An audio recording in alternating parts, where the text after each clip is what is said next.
Bueno, mi compañera y yo les vamos a hablar sobre el autor Paul Broca. El autor nació el 28 de junio de 1824 en Francia. Broca recibió una educación muy básica en la escuela de su ciudad natal, obteniendo así el título de bachiller a los 16 años. A los 17 años ingresó a la Facultad de Medicina de París, donde se licenció con tan solo 20 años, mientras sus contemporáneos recién empezaban a estudiar la carrera de medicina. Él demostró gran habilidad y conocimientos como cirujano, lo que le permitió a los 29 años ser elegido profesor de cirugía. Sus trabajos versan sobre diferentes temas, entre ellos tenemos anatomía y fisiología cerebral, patología ósea y articular, aneurismas, craniometría y antropología física. Algunos de los instrumentos que describió para realizar medidas craniométricas se siguen utilizando aún hoy en la actualidad. Sus aportes en anatomía incluyen varias áreas del cerebro, siendo la más conocida la zona motora del lenguaje, que en su honor se denomina área de Broca. Se interesó en el estudio de patologías óseas, miopatía, cáncer, por lo que se considera uno de los precursores de la oncología.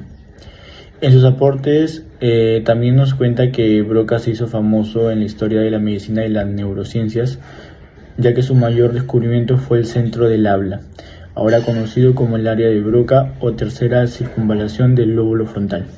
Broca llegó a este descubrimiento estudiando los cerebros de pacientes afásicos, personas incapaces de hablar.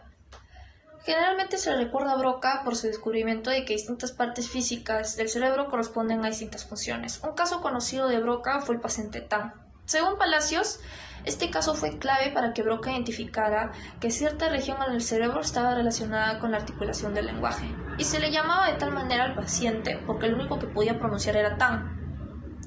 En su momento Broca llamó a tal condición como afemia, pero ahora es conocida como afasia. Broca supuso que estudiando los cerebros de cadáveres humanos se podrían relacionar con las conductas conocidas del antiguo dueño del órgano, y así se podría entender el comportamiento humano.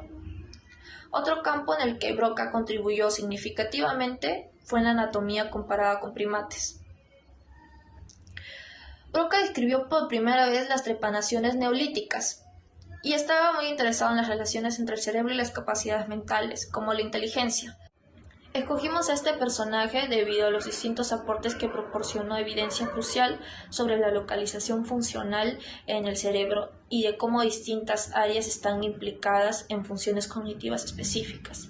Este hallazgo sentó las bases para el desarrollo de la neuropsicología moderna y de la comprensión del papel del cerebro en el lenguaje. Yo voy a hablar sobre Iván Pavlov. Iván Pavlov nació el 14 de septiembre de 1849. En esta época hubo bastantes levantamientos eh, sociales y populares en diferentes lugares de Rusia. Y bueno, Pavlov fue una persona que pasó muchos años de su infancia, también como en la adolescencia, con varias precariedades y con una vida sencilla. También estaba enmarcada por las prácticas. Yo voy a hablar sobre también los principales aportes que nos dio Pavlov en lo que vendría a ser la psicología. Eh, bueno, el más conocido es el condicionamiento clásico.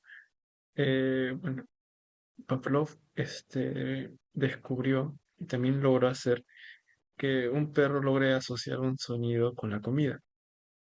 Esto dando como resultado que el perro llega a la salivación. Entonces, cada vez que el perro escuchaba el sonido de la campana, o bueno, en este caso, Pavlov podría asociarlo con cualquier sonido, cada vez que el perro escuchaba ese sonido, comenzaba a salivar. En el segundo punto tenemos los reflejos condicionados y no condicionados. Pavlov también pudo lograr diferenciar o hallar esa diferencia que hay entre los reflejos innatos y aquellos que son aprendidos por la experiencia que se va tomando a través de la vida.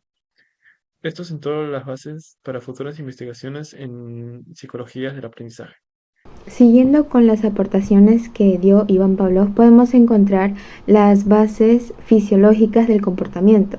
Gracias a este trabajo, Él demostró que procesos fisiológicos subyacentes pueden explicar comportamientos complejos, un enfoque que influyó mucho en la neurociencia moderna.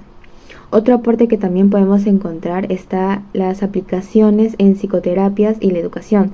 Las teorías de Pavlov influyeron mucho en la terapia conductual y la educación, ya que los principios del condicionamiento clásico se aplicaron en técnicas para modificar el comportamiento, como la desensibilización sistemática.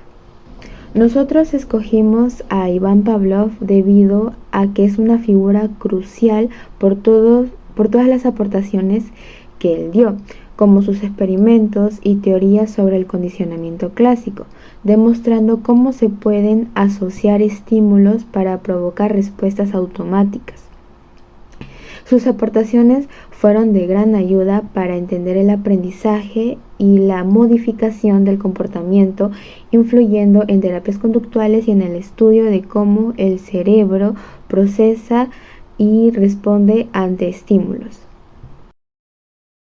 Alexander Romanovich Luria fue un psicólogo y neurólogo. Nació en Kazán, Rusia, el 16 de julio de 1902 y murió en Moscú el 14 de agosto de 1972. Él es el fundador de la neuropsicología moderna.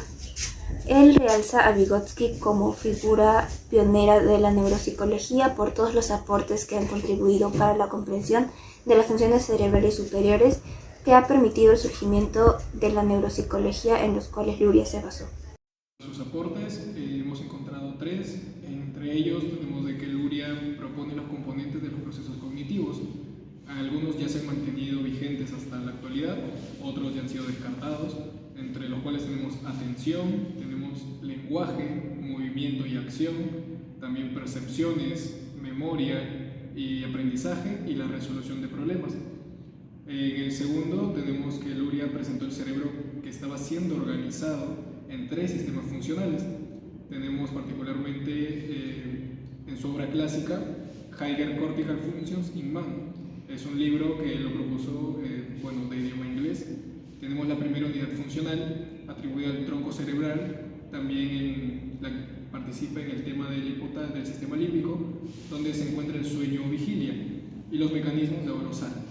Tenemos la segunda unidad funcional, que comprende la corteza posterior, incluyendo los lóbulos occipitales, parietales y temporales. Tenemos la tercera unidad fundamental y funcional, que es el mantenimiento del control ejecutivo bajo de los procesos intelectuales del ser humano. También tenemos de la más simple a la más compleja. Según Tappe, refiere que el propio Luria desvalora su contribución particular para el campo de la neuropsicología. Sin embargo, y sin ninguna duda, una de sus contribuciones principales habrá sido el hecho de haber desarrollado su método de investigación clínica individualizada, permitiendo una clara comprensión de la relación cerebro-comportamiento. ¿Por qué hemos escogido a Luria? Bueno, lo hemos escogido debido a que es quizás quien más haya contribuido en conocimientos en la actual llamada neuropsicología clínica. También ha desarrollado un modelo estructural funcional que representa el sustrato o la base para toda la actividad psíquica. También es sin duda uno de los que más ha contribuido en el hecho de haber hecho la investigación del desarrollo clínico individualizado, permitiendo una mejor relación y entendimiento en el tema del cerebro y el comportamiento.